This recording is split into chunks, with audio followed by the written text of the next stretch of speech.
Ito, tunay na kuha ito mula sa Yamashita Treasure Hunting.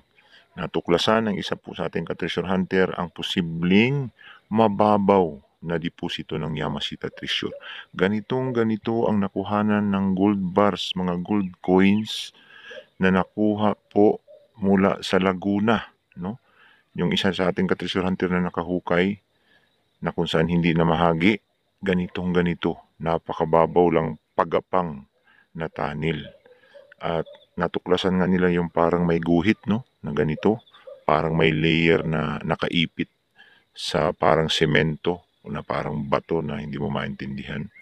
No, ganyan na ganyan, no, may sahig, may parang puwang sa gitna at may flat, no, na nakaipit na parang semento na flooring. At makikita natin napakaganda ang pagkakat, no? Gawang-gawa ito ng mga Japanese Imperial Army. Gawang-gawa ng tao, no? Parang triangular na parang diamond shape na parang sinimento na may ah, ginuhit, no? Mga jewelry siguro ito.